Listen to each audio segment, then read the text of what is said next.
పాట పాడతాడు, వేరే పాడతాడా? మనం ఒకవేళ సావు కూలిస్తే సావు పాట పాడమంటే సావు పాట పాడతాడు, కానీ పెళ్లి పాట పాడతాడు పాడాడు కదా. మనం నగదిచ్చి మనం సర్వే చేసుకుంటే మనకు అనుకూలంగానే ఇస్తాడు, వ్యతిరేకంగా ఎందుకు ఇస్తాడు?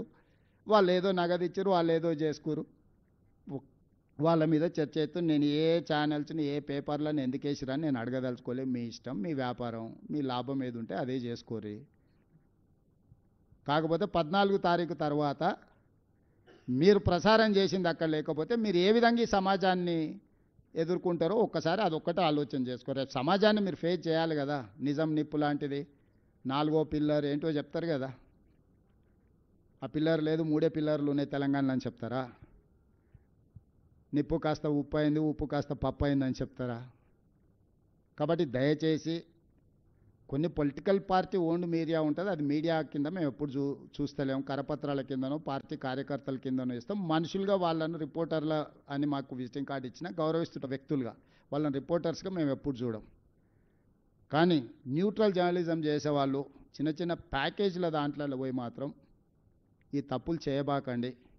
నిజం అబద్ధం ఏముంది 14 తారీఖు నాడు ఈ సమయానికి మీకు తెలుస్తుంది, మాకు తెలుస్తుంది.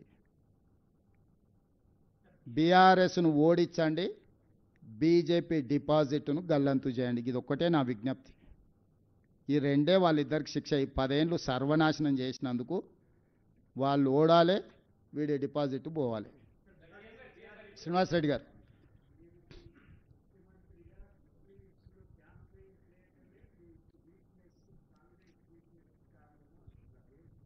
ఇప్పుడు నేను పార్టీ కార్యకర్తను మొదట, తర్వాత ఏ హోదా అయినా పార్టీ ఇచ్చిన హోదా, ఏ ఎన్నికలనైనా ఇంతే ప్రతిష్టాత్మకంగా తీసుకుంటా.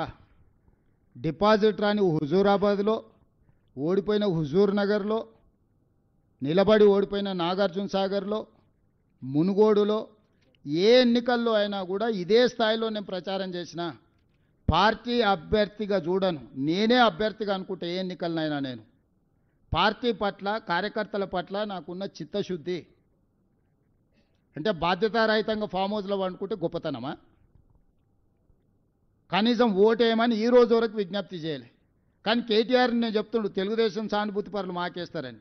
ఎందుక ఎన్టీఆర్ ఘాట్ను తొలగిస్తామని ముందుకు వచ్చినందుకు ఎన్టీఆర్ ఘాట్నే తీసేసేందుకు ఎన్టీఆర్ అభిమానులు ఓటేస్తారా? చంద్రబాబు నాయుడుని ఆంధ్రప్రదేశ్లో అరెస్ట్ చేస్తే నిరసన తెలుపుకుంటామంటే పోలీసు వాళ్ళతో కొట్టించి తీట పడితే నిరసన రాజమండ్రిలో తెలుపుకోపోండి అని అవమానించినందుకు తెలుగుదేశం పార్టీ సానుభూతి పరులు ఓటేస్తారా? తెలంగాణలో తెలుగుదేశం పార్టీ ఉండనే ఉండొద్దు, గద్దెలు కూలాలి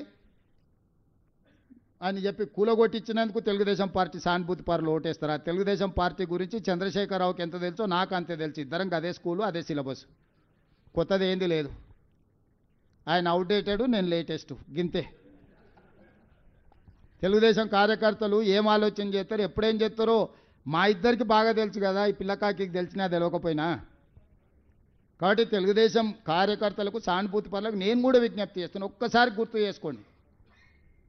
ఎన్టీ రామారావు గారి యొక్క ఘాట్నే ఆడ మాయం చేయాలి నెక్లెస్ రోడ్డు మీద అనుకున్నాడు.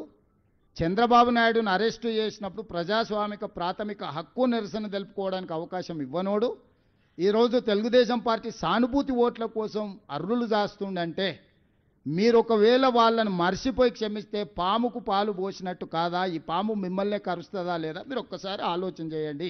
సీఎం గారు, ఇప్పుడు హైడ్రా గురించి కొన్ని అడిగారు. 44 మంది చెరువుల్ని టీఆర్ఎస్ వాళ్ళు కబ్జా చేశారని చెప్తున్నారు. వాటిని కూల్చేటప్పటి నుంచి ఇదే చెప్తున్నారు. కానీ కబ్జా చేసిన వాళ్ళ